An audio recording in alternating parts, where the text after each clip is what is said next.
Welcome to the Alain Elkann interviews, an unprecedented window into the minds of some of the most well-known and respected figures of the last 25 years. You are the chief rabbi of Russia and the chairman of the Federation of Communities. What is your job? I try to do many jobs. I hope I manage to do some of them, but I don't know if I have a definition of my jobs. My main job is actually to help people in life, materially, spiritually. Sometimes it's by giving advice, sometimes it's by showing them what the Torah has to say, how to live the right kind of life. Sometimes it's by just helping them find a job, solution to their problems. For someone it's a husband, a wife. For someone it's an opportunity to do something for the community. It's really, I would say, more than anything, is bringing people together. But I think that my main objective is really to rebuild the Jewish community here in Russia. Before the revolution, Russia was one of the strongest Jewish communities in the world.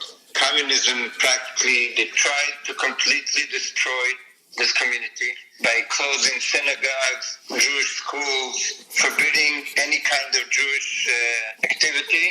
And today our job is really to try to rebuild this again. This should become again a vibrant Jewish community. How many Jews there were before the revolution? If you're talking about in the Russian Empire, probably, 5-6 million, maybe even more. And then, of course, there were pogrom, persecution, assimilation, World War II. And then, of course, a lot of Jews left Russia. Over 1 million Jews, for sure, only in the 90s. And before that, to America, to everywhere in the world. The community here was decimated.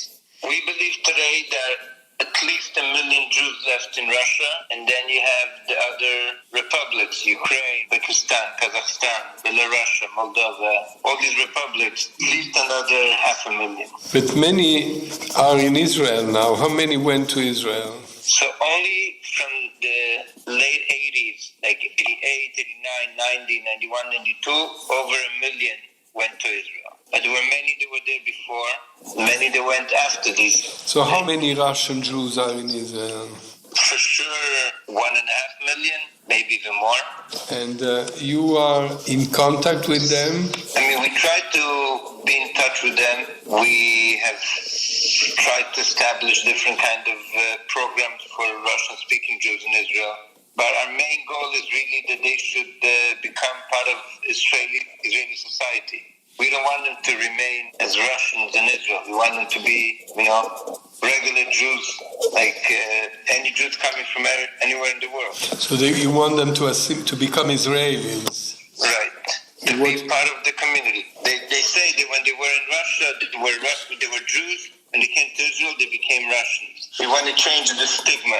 The second generation, that's what's happening more and more. That these young people, they feel, real Israeli Jews. And the Russian Jews, the ones who remained? So originally, they were completely unaffiliated, even assimilated. Today, more and more are coming out of the closet and saying, we are Jewish, we are proud, we are happy to be part of the community. For us, it's very, very important that Judaism should be something that they celebrate. Because they suffered so much for being Jewish, now's the time for them to embrace it with enthusiasm, excitement. Like they say, it's in style to be Jewish today. So that's what we're trying to send this message. There is growing, coming back, let's say, anti-Semitism because of populistic coming back in all over the world. What happens in Russia where anti-Semitism was historical, let's say? Historically, anti-Semitism was really, as they say, from the top to the bottom. It was really government propaganda coming from the government and blaming the Jews for everything that was wrong. Today, this changed completely. If anything went wrong, so you blame the Jews. I would say until 1990, but then there was a lot of chaos and instability in the country. So there was still some anti-Semitic attacks. From the year 2000, thank God, there has been been a strong decline, and anti-Semitism, acts of anti-Semitism are almost unheard of. For sure, no government anti-Semitism, but even walking in the streets, you really don't feel any kind of animosity or problems. In Russia, the tendency is the opposite of what happens in many countries, including the US today. There is more anti-Semitism everywhere, and there is less in Russia, if I understand well. That's what we are actually witnessing. How many communities, synagogues you have to deal with? We have in Russia close to 200 communities in 200 cities in Russia. There are communities today existing. Some of them are very big. Now they have a synagogue, community center, school, kindergarten, many different, and some of them are much smaller. Some of them are just a small synagogue. But I would say that in the smaller cities, there's in general a problem. There are a lot of people are leaving. But in the big communities, the amount of people coming to synagogue, and it's constantly growing. So there's a big change in the number of the people, the youth coming to synagogue. There's a lot of interest in being part of the community, taking an active role. So it's actually a community that, number one, has very little anti-Semitism today, but also people that were completely disconnected from Judaism are finally finding their way home and becoming part of the community. I came to Russia in 1990, but I became chief rabbi 10 years later, in 2000. So now it's almost 30 years that you are in the job. What did you change? I can tell you what has changed. What has changed, I think, number one, is the attitude of the government has changed completely. In the past, even in the beginning, after the beginning of perestroika, glasnost, so they were ready to let the Jews sort of sit quietly, don't make too much noise, don't show yourself. Today, actually, I think we have achieved that we became really part of society, that the Jewish community is taking an active role in every possible field, and the government is not hiding this. The president comes to visit the Jewish community. Before every holiday, he sends special greetings. You have a lot of cultural events, putting up a menorah on Red Square, Hanukkah. In general, Judaism became very accepted here in Russia. That's number one. Number two, what has changed, as I said before, the Jews are finally proud to be Jewish. In the past, they used to walk around, with their heads down. Nobody should know that they're Jewish, hide their Jewishness. Today, this is not happening anymore. And I think that the main thing, there's a lot of Jewish education, Jewish knowledge, which brings out to a new understanding of what the Jewish community is all about. All these myths of, that brought to anti-Semitism have been completely disappeared. How many rabbis there are under you? So in Russia today there are around 170 rabbis. In the former Soviet Union it's probably over 400. It means Ukraine, Belarus. If you take all the countries together, there are 400. The Soviet Union, there was no rabbis at all. There was 0 rabbis. The rabbis are not necessarily Russians, right? Like you. You are not Russians. You are American and born in Italy. Yeah, correct. Yes, but today there are not a lot of Russian rabbis, and more local rabbis who are taking positions in different cities and serving the community. So you have today, schools, yeshivot, Jewish university, where people are trained to become the future Jewish leaders here in this country. You think your family, your 13 children, you will... All our children came back to Russia. Even though they got married, they moved back to Russia. And they could have gone to live anywhere in the world. I think they saw that the biggest opportunities today are actually here in Russia. Because they always say that Jews are mainly either in America or in Israel, right? And you think that instead many Jews will come back to Russia, or Russia will become again a major Jewish center in the world? I don't know how many will come back. I'm sure some will come back, but I think that just having the Russian Jews coming back to their tradition and to their history, it's going to be already enough to rebuild the Jewish community. People that visit today, like Moscow, St. Petersburg, these big cities, they cannot believe how much Jewish life there is. It's like a regular big community. Paris, London, it's a very, very large community, very active. Since this happened is under Putin, no? Under, let's say, Putin protection. What about the future? So I believe that society in general in Russia has changed. They became much more tolerant to Jews, and I don't think it depends on who the president is. I think that in general, communist approach has evaporated. It's not here anymore. It's a completely different attitude. So I do believe that this is for a long time and Jews are going to live comfortable in Russia in the future. Just to give you an idea, in Europe today there's a discussion about, can you make circumcisions? Can you make shchita, to kill animals according to the Jewish tradition? All these kind of liberalistic approaches. In Russia, there's a very strong respect for traditional values, and Jews feel very comfortable today in Russia. As a head rabbi, you must have contacts with the Russian Orthodox Church, no? We have very, very good contacts, both with the Muslim community and also with the Russian Orthodox Church. There has been a lot of interesting projects that we did together against drugs, against for example, now we're taking a trip to Auschwitz this year, all the religious leaders. We have many different conferences are going to be traveling. It's in connection to 75 years of the victory of the war, so we're going to be visiting Auschwitz. So we believe that actually when we stand together, all the different religions, and show, the values of what unites us, the values of believing one God, helping each other, caring. This is actually the best way to show how much religion actually brings peace and harmony. You are a Hasidic Jew, right? Very Orthodox. How come you rule a very large community that probably is not entirely Hasidic, no? So first of all, Hasidism started here in Russia. This is where it was born.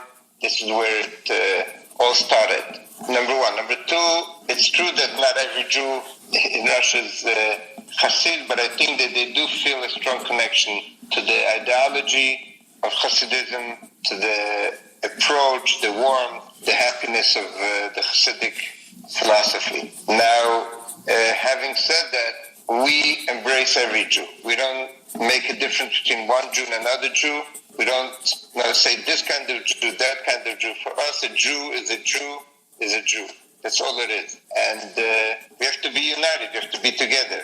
So we don't say, this Jew is a Hasid, this Jew is not a Hasid, this Jew is religious, this Jew is not. We're all Jewish. It's like brothers and sisters. We're part of one family. And we don't really try to emphasize the differences. If you walk into any synagogue in Russia, you'll see all different kind of Jews. Religious, not religious. It's all one community. Nobody here wants to divide it into different, there's Sephardic, Ashkenazi, but we all pray together. There's no such a thing as Sephardic synagogue, Ashkenazi synagogue. It's just a synagogue. Everybody comes there together. The only difference is in the food. Some people eat this kind of food, some other people other kind of food, but we both eat each other's food, but we really don't make a difference between different Jews. Was it difficult to raise 13 children? Actually, maybe it was difficult for my wife, but our source of happiness and enjoyment is actually from them. They make us very proud. Each one of them is very, very special. And I think the more you have children, the more you see blessing from above. They feel a certain responsibility for each other. They care, they love each other. When they're all together, it's a huge blessing. And they help each other, so it's not so difficult. You never have problems with them? When you have so many children, someone maybe is not as good as the other, or they... Each one is very unique, very special, and each one is very, very good. They're not only religious, they all are following in our footsteps. They're all, working in the community here, teaching others, and helping others, and they see that this is the most fulfilling kind of mission when you can help somebody, make his life more comfortable, more idealistic, and they see how much you gain by giving, how much you're actually receiving when you try to help, and this is the biggest happiness that a person can have, when he sees he can make a change in the world and make the world a better place. And this that they are following and doing the same work is really very, very special for us. Because it's not easy to have 13 children in the world of today, I think it's easier when you have many. When you have one child, it's very, very difficult because he expects a lot of attention. He doesn't understand what it means to share, doesn't understand that he has to help his brothers, sisters, and very often they become spoiled and they are bored. And when you have many, it's like a big, happy community, a big, happy family. So they, as I said, they entertain each other, they help each other grow. Each one looks at the other and he says, you see by example what he's doing, and they try to do the same and to show that you are getting the right message. So actually, I think it's easier with 13 than with one. You will have others, or that's enough? This depends on God. If God will bless us with more, we'll be very happy. Right now, we are enjoying our grandchildren. So how many you have? Only 11, but it's just the beginning. You said that religions bring peace and all that, but there are so many wars of religion around the world. So I think, like anything, people abuse special things that we receive, and instead of using it for the right purpose, they turn things around. The foundation of any religion is loving your fellow, caring for each other, helping for each other. Do not kill, do not steal. This is the base of any religion. It's all about moral kind of life, values, ethics. This is what religion is all about. People are very cynicists, and they take religion for their own purpose, and they say that it's a war because of religion, it's a disagreement because of religion. It's all really abusing religion, taking something so special that should bring everybody together, because at the end of the day, there's one God. It's the same God for all religions. And this should really be the thing that unites us the most, and we see it here in Russia. We have discussions. We have sometimes, meetings where we bring up certain issues, but at the end, we always find the common denominator, what brings us together, and we live in real, not only peace and friendship, but it's like really a family. I'll give an example. The grandchildren of the Mufti play with our kids. They come to our events, and you have the head Mufti coming to the synagogue, and we visiting him, and we have a really close relationship. And people see it, and this takes away all these issues of anti-Semitism, Islamophobia. All that disappears when they see how we relate to each other. So there's nothing more that brings people together than religion. This is not the case, for instance, in the Middle East. But look in Jerusalem, how all the different religions are in the same city and they live in peace. If you want to, you could make it happen, not only actually because of religion. Religion could bring people very strongly together. Some people use political interest and they take religion and they make it part of it. But it has nothing to do with the actual, what it's really religion is all about. What do you think of this modern world full of where technology is taking the place of humanity somehow? The world is more and more secular. Technology is like, let's say, any instrument that we are given. Let's say a knife. You can use a knife to operate someone and to save his life, and you can use a knife to kill. You can use atom energy to save people's life, and you can use atom energy to kill. Technology also, if it's used the right way, and we don't abuse it, and we don't use it the wrong way, it could bring a lot of great results. It could save people's life. It could make life better. It could bring people together. It could help people in many, many different ways. But sadly, some people take technology and they use it to harbor hate and actually ruin people's lives. Even the internet, what it has done. And of course, if we go deeper in technology, it could become a very dangerous tool. So we have to be very careful when we get these special opportunities, how you're going to use them. I think everybody, not only government officials, but educators, of course, religious leaders, NGOs, the business world, has to be very careful. How do we use technology and not ruin the world that we're living in? And about degradation of the family, degradation of society. People are, they try to live without any rules, and it's a dangerous path we are going on, because let's say somebody wants to drive a car. So he knows that he has to follow certain rules, first of all for his own safety and for the safety of the other people on the street. You cannot say, I don't care, I want to do it my way. You want to do it your way, so live in a different planet. We are living all in the same world, and we all are interconnected. So somebody that says there are no rules, there are no values, in Russian it's everything is allowed. Like we live in it's a very dangerous situation we're in. So sadly, I understand that people choose secularity because they want, an easier life, no commitments, no obligations, but it's not a healthy place for a child to grow. It's not a safe society, and we have to be careful. I don't want to blame the people that are secular only, because I think a lot of religious leaders also are acting not according to God's will. But having God in our life is actually, it's a compass, like a compasso that shows us really where we are headed to, what we're trying to do. We have to, today there's a big discussion about the climate and about what's, going on in the world, the sea, water, air, viruses. It's all because people really don't take any responsibility. They do whatever they want, and then we see sadly the results. So you mean to be secular is not to have responsibility, but many people don't believe in God. I don't think that religion should be something that we can force on someone. I think the belief has to come within yourself. If somebody believes in God, very good. If somebody doesn't believe, he has to come to it on its own. I don't think we should force religion. I think that what we should force is certain rules and certain values that have to be part of society. We cannot ruin the planet. We cannot, attack other people. And attacking people could mean in many different ways. It could be terrorism, but it could be also attacking people on the internet.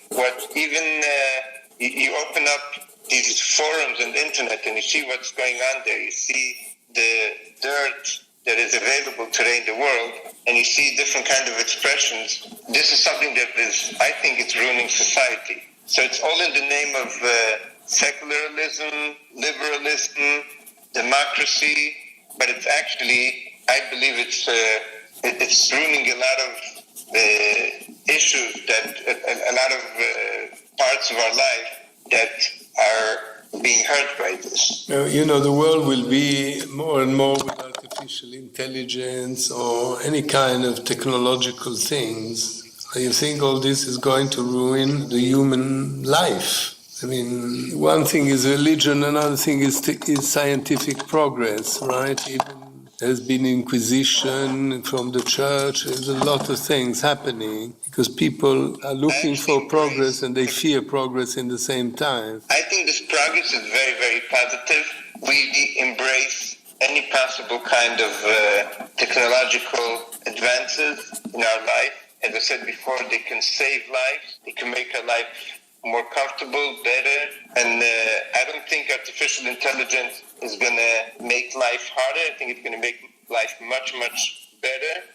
Quality of life, length of life. It could bring many solutions in health and in bringing people closer together, but you have to be careful. When you have, let's say, I'll take a very simple example. When you have a telephone today, a smartphone that is, a source of information, like any library that you have, you used to have to go through tens of books, and you just open your phone, and you can have the same kind of information on the tip of your finger. So this is something very, very positive. But having it young boy glued to his telephone, not reading any books, not having any exposure to ideas, and all it's about, putting into your phone a search word and getting the information, it's not studying and it's not growing and it's not thinking.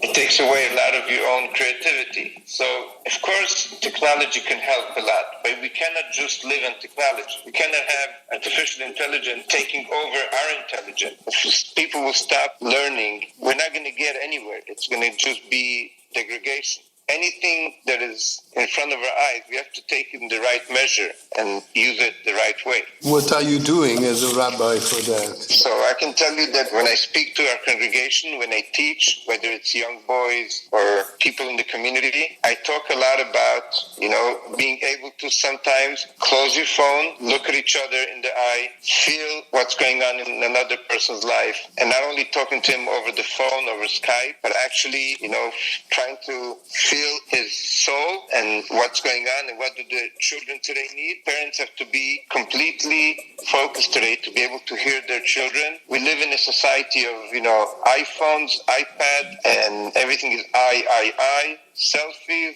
It's all about myself. And we forget that there are people around us. They need our support, our care, our empathy, that we should understand what's going on. I believe that today in society we see suicide becoming one of the big issues. If we're not going to be able to stop it and give people a reason to live, people are just going to choose that the easiest way is just to leave this world. How many people are today committing suicide? It's becoming the norm. Why? Because people don't have who to turn to. They don't have a support base, and they can't turn to Siri to ask questions, why should I live? The phone will not answer that question. So there are some issues that technology can help, but there's nothing like the personal touch, feeling, somebody else's life, and helping him out where he needs the help. And this technology cannot help. We are human beings. We're not robots. We have feelings, we have needs. And the drugs? Drugs is also, sadly, part of the same equation. What is drugs?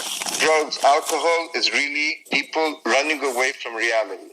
It's people that think that if they're going to, live in a fantasy world, it's going to be much better for them. Sadly, it's not the case. There's a real world out there with real issues, and you have to confront these issues. You have to be ready to, sometimes stand up against, certain difficult challenges. And sometimes you cannot do it on your own. You need community with you. You need your family. You need a teacher, a friend. And you cannot just run away from the world by, what is drugs? Drugs, you forget about all your problems for an hour, but then when you land back, you realize that the problem is there. So you have to go back on drugs, and then you become completely dependent on it, and you live in a fantasy world that it's not real.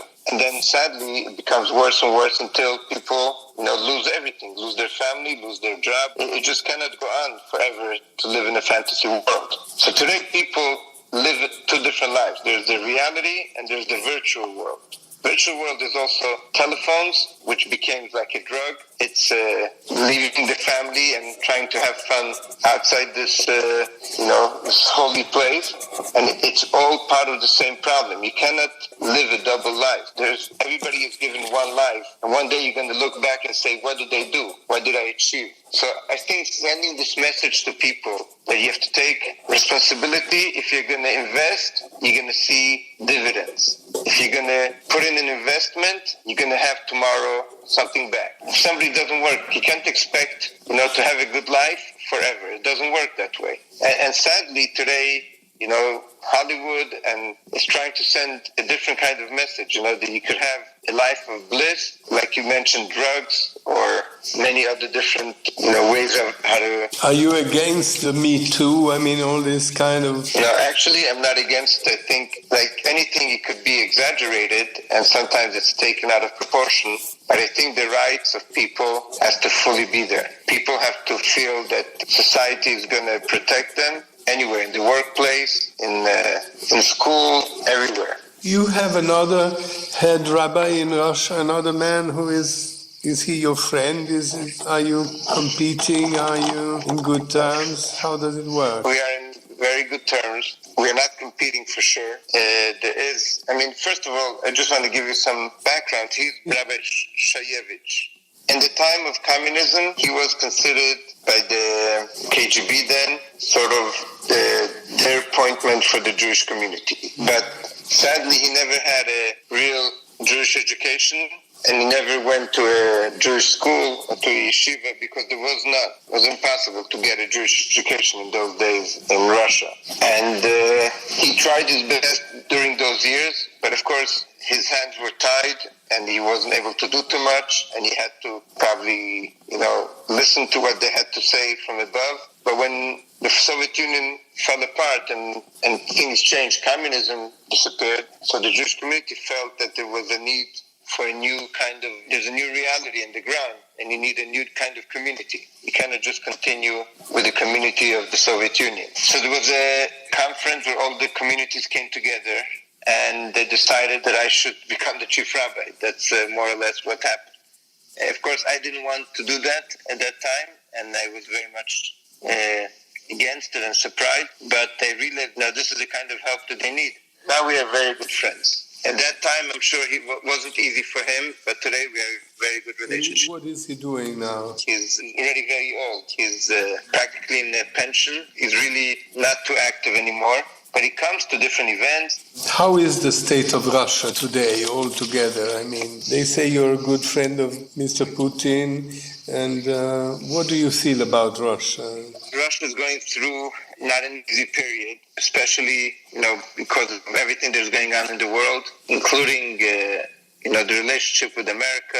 I think that the whole world is today in a very tough situation. What's going on in China, what's going on in the U.S. and Russia relations with Europe, everything is very, very difficult. But the situation is very stable in Russia.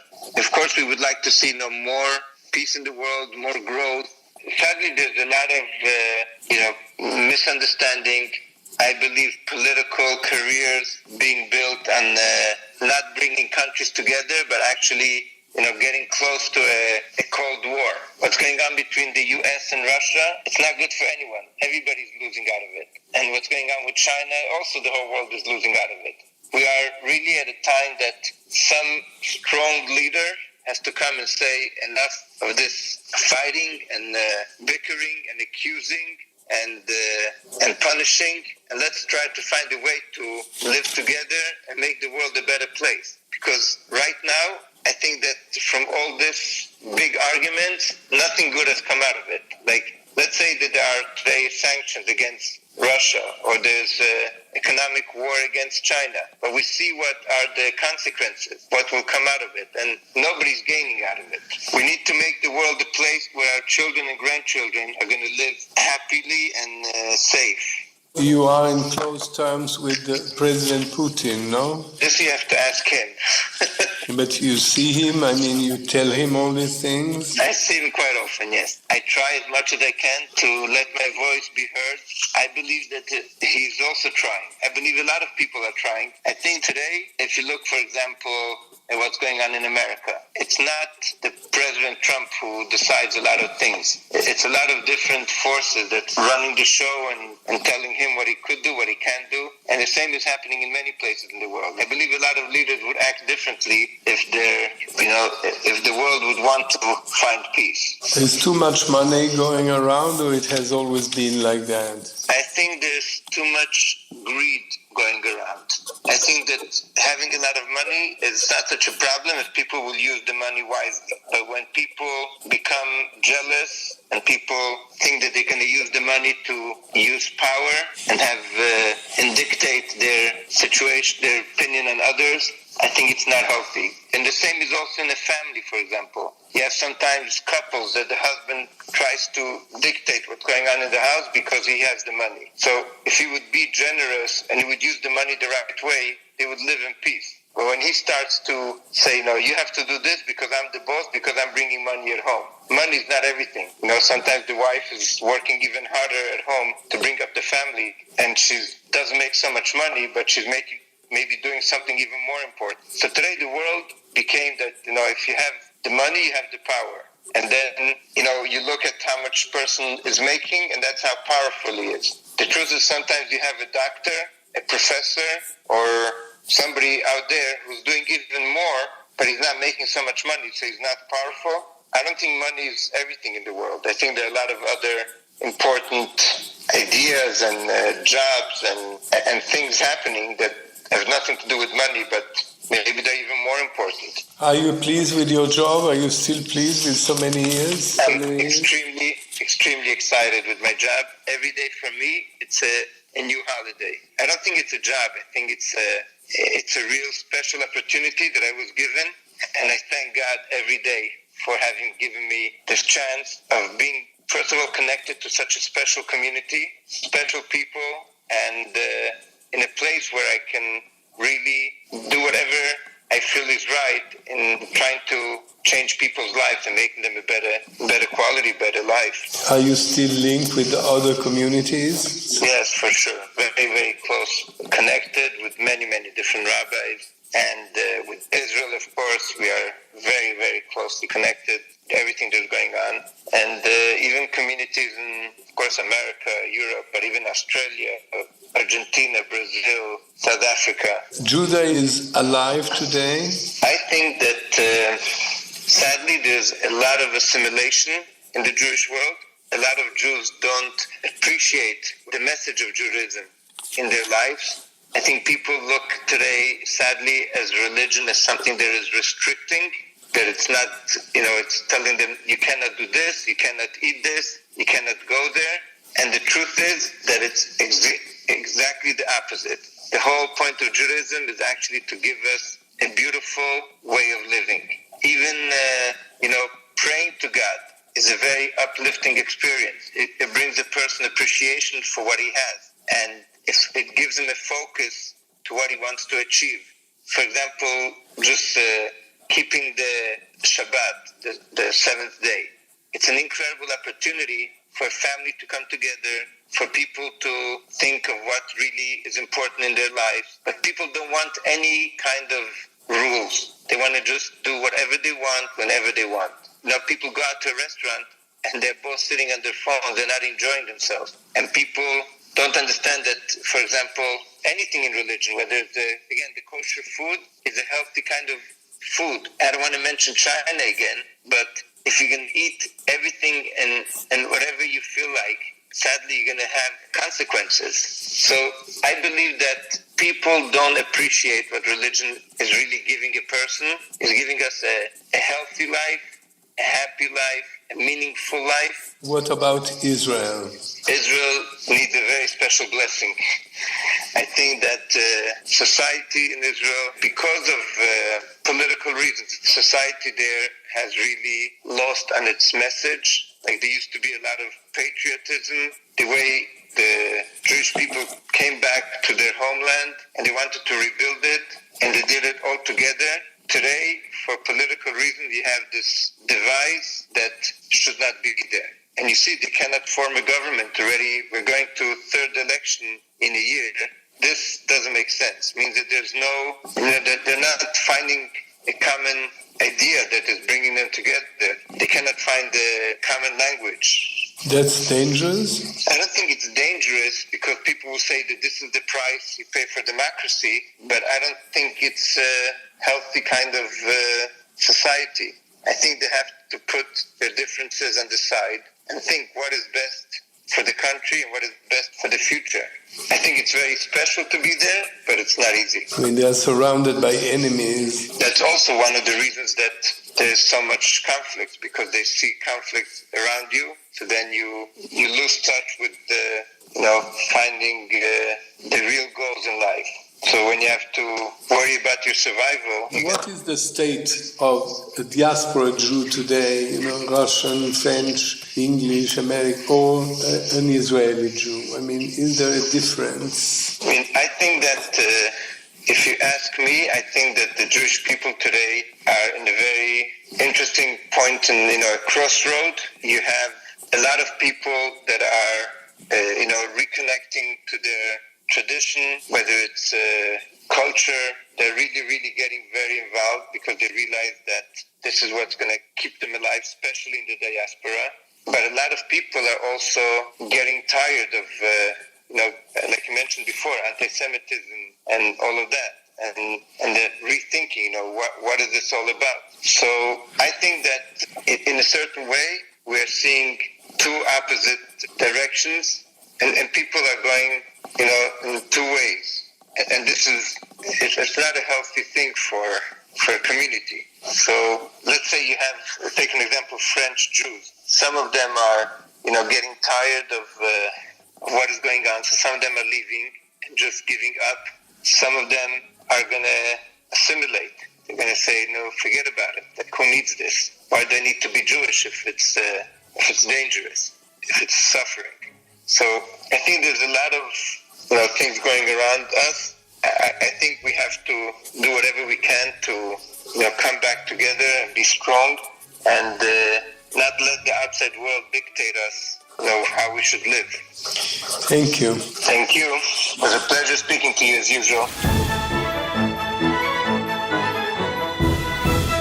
Alain Elkann interviews.